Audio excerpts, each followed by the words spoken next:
স্যারকে নমস্কার, যদি দেখেন বাধা। আজকে আমি কথা বলবো হচ্ছে তুহিন স্যারকে নিয়ে। আমি কেমনে যেতেছি ভাই, কথা হইতেছে স্যারের একটা ঘটনা আমি তোমাদেরকে বলবো।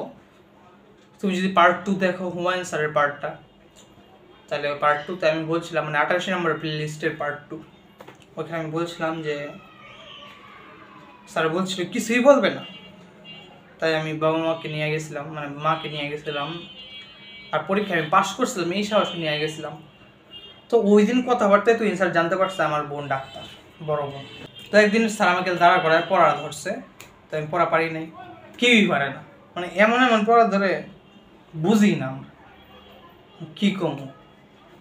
যা রুল 1 2 তা এই 2 3 জনই পারে খালি, মানে কি কম কর। তো স্যার মায়ের দিক ঠিক আছে, কিন্তু স্যার এভাবে লাঠি ঘুরায়া ঘুরায়া শরীরে লাগায় লাগায় অপমান কইরা কইরা, মানে স্যার এমন মনে করে যে স্টুডেন্টদের কোনো মান নাই, যা খুশি তা বলতে পারবো, যেরকম খুশি সেরকম ব্যবহার করতে পারবো। তারা হইতেছে একটা প্রাণী, আমরা হইতেছি স্যার, আমরা সব করতে পারবো, আর যাই করতেছি এই প্রাণীটার ভালোর জন্য করতেছি, এরকম একটা মানসিকতা তাদের।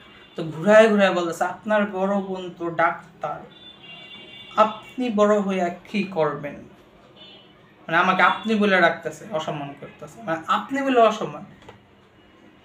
তারপরে স্যার একটা কথা বলছিল, রিক্সা চালাবেন, এরকম টাইপের একটা কথা, মানে 100% মনে নাই, মানে সে যে মানে স্যার যে অপমান করছিল অপমানটা সব মনে আছে, কিন্তু সঠিক কথাটা মনে নাই। এবার লাঠি ঘুরাই ঘুরাই বলতেছিল আপনার বড় বোন তো ডাক্তার, আপনি কি করবেন, মানে কীভাবে যে বলছে আমার ভিতরটা ফাইটটা দিতেছিল ওই টাইমে, কিন্তু আমি চুপ করে দাঁড়াইছিলাম, কিছু বলার নাই। যার যেখানে পাওয়ার ওইখানেই সে দেখায়। এবং আমি একটা ভালো কাজ করছি, সেটা হইতেছে আমি আমার কলেজ লাইফ, আমার ইউটিউব চ্যানেল আছে, আর তখন আমি ফেসবুক খুলিও নাই, ফেসবুক খুলছি আমি কলেজ পাস করার পরে কিছুদিন আগে। তো ইউটিউব যে আছে আমি কাউকে বলি নাই, কারণ আমি যদি কাউকে বলতাম ওই দিনে পচাইতো স্যাররা, মানে মানে একটা মানসিক শান্তি পায়। আমি তো বুঝি, মানে স্টুডেন্ট বাসার থেকে কিছু হোক না হোক স্টুডেন্টদেরকে আসা ঝাড়ে একটা মানসিক শান্তি পায়, তাদের শান্তি নেই এখানে। আর তারা মনে করে আমি যাই করতেছি ওকে ভালোর জন্য করতেছো, ঠিক আছে, কিন্তু স্টুডেন্টরা বুঝতে পারে, একজনকে যদি অপমান করো সে বুঝতে পারে, তার ভিতরে ফিলিংসটা থেকে যায়। আমি ইউটিউব চ্যানেল আছে দেখে আমি বলতেছি 2 3 জন দেখবা, কিন্তু অনেকে বলবে না, ভিতরে চাপায় নেয়।